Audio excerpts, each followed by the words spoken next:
Peace and blessings. Stay for tuning in the Kross TV network. You know, that's Kross with a K. Appreciate everybody for tuning in. Y'all could be anywhere in the world, but y'all here with me, so I definitely won't misuse y'all time. I know how valuable it is. Look at all the years I lost that I could never get back. You know, those that's tuning in for the first time, I hope you hit the like and notifications, and you know, and like my content enough to subscribe. Those that been here forever, I appreciate y'all. What's up? We back on it. Happy Juneteenth Day.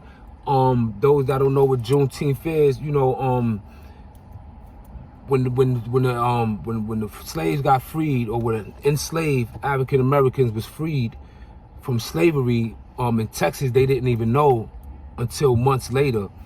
You know, thus we have Juneteenth. It's just sad that now, today, in this time, you know, this is the first time that it's recognized as a national holiday.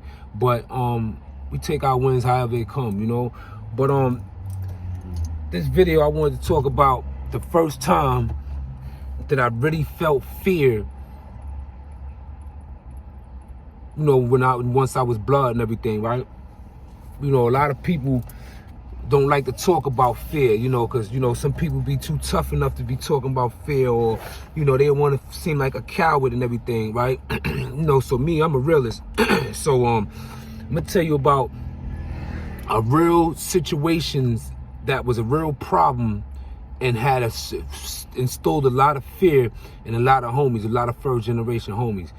And those that don't know, on Rikers Island, for blood, a real recognized, known blood that got, you know, a TSO over his head, there's a green light on you. Everywhere you go, they coming at you. You ain't one of the ones that can hide between the cracks, you know, or some unknown person, you know, the one that's been putting in that work, whatever.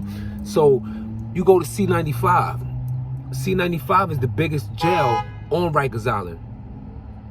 It's the biggest jail on Rikers Island. What makes C95 stick out more than all the rest of the prisons, and why it was a real problem for Bloods back in, you know, 95, 96, 94, 93 and everything, you know, the infancy stage of, you know, of New York City Bloods, you know, New York State Bloods or East Coast Bloods, was that in C95, you have what is, you know what I'm saying, you have the methadone program, there. So the methadone program, you know, is for those that come in with dope habits, you know, so their body don't physically hurt them, whatever, you know, they take methadone.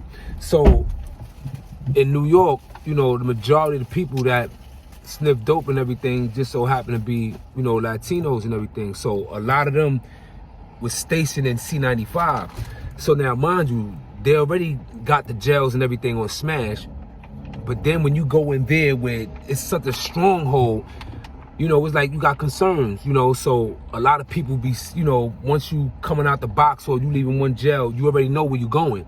So now people already on the bus going there, figuring out how they gonna get out. You have some people or homies that when they got in the bullpens, so they took the cuffs off, they swung on the police or cut the first person that they can get to just to get out of there. Now, for some, you know, they go back to the box. Yeah, I just shot something. I did this, I did that, whatever, whatever. So, you know, some people might praise them for that. But for others, that's looked at as cowardly, and you really didn't do nothing because you don't even know who you cut, or, you know, the police ain't do nothing. You know what I'm saying? So, that was a situation, right? So, me, my first time going to C95, they sent me to the projects, where all of them is at, right? They sent me to the projects. So they already knew who I was. Plus at that time, you could wear bandanas and stuff like that. So I had my red bandana and everything. So they, you know, we already knew what it was hitting for. So they was coming on the gate talking about, yeah, you sangre, you sangre? So I'm like, yeah. So they started singing that song, Hungry for, there's a song called Hungry for Your Love. But they remixed it and said Hungry for Your Blood. And then, you know, you see them getting their weapons together. You see all of them coming on the gate, pointing me out and everything like that. So me, I already knew what it was, but I ain't really had no choice. It was either I punk out and don't face whatever, you know, trials and tribulations that's gonna come with this banging thing.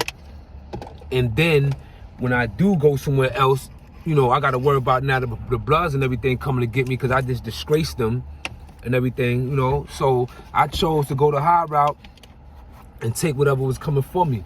So the police and everybody knew what was going on because you had Latin King and Queen correctional officers and everything. It's like you had Blood correctional officers and everything at that time. Still, you know, at the beginning of the time. So, it's hot, right? No, don't turn it off. Yeah, so, you know, I lost my train of thought a little bit. But so now,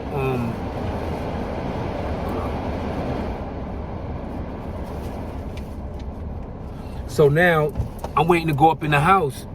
So when I get up, so now when the CO opened the door and told me to go in, I grabbed my property, and as I'm going in, one of the guys that was getting up, right, you know what I'm saying, happened to see me, and it was my brother Big Dave, Spanish brother from 184th, between 184th and 183rd and Walton. That's my brother Nestor, older brother. He seen me.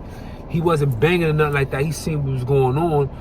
And when he seen that, he just stood in front of me and pushed me to the bubble, and then stood around me and like knocked on the door like, yo, nah, he got to go. He got to go. You know what I'm saying? Or whatever have you.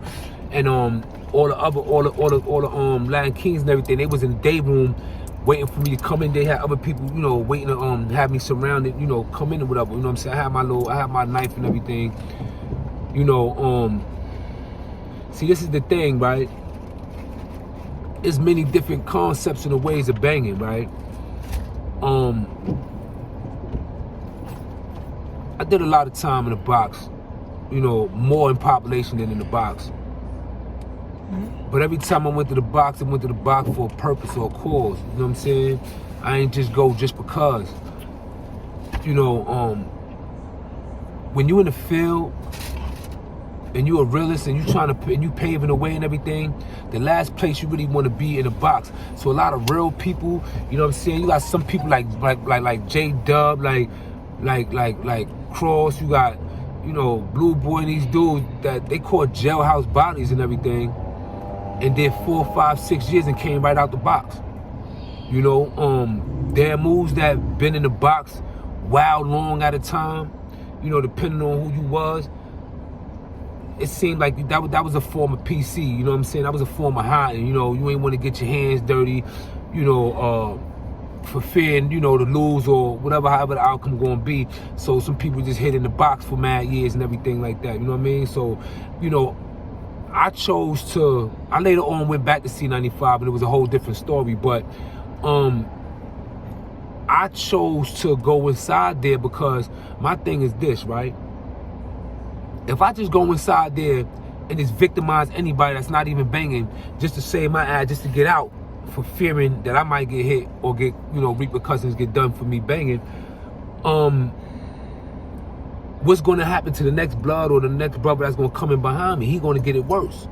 So my mentality was, nah, I'm not just going to just shoot and leave and run and do all this, that, and other. Nah, we got to come inside there and we got to establish a house, and we got to establish a presence. So for all those that's coming out the box and everything, they don't have to go through what everybody else is getting through. We begin to change the ties.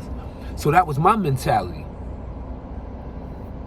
You know, but I just wanted to just share that about fear, man. You know, a lot of people are so tough and everything. They, you know, the last thing is they want to admit and show, you know, that they had some type of fear or something in them. I just wanted to just share that with y'all real fast, man. You know, I got some things and everything to do. But again, salute to y'all.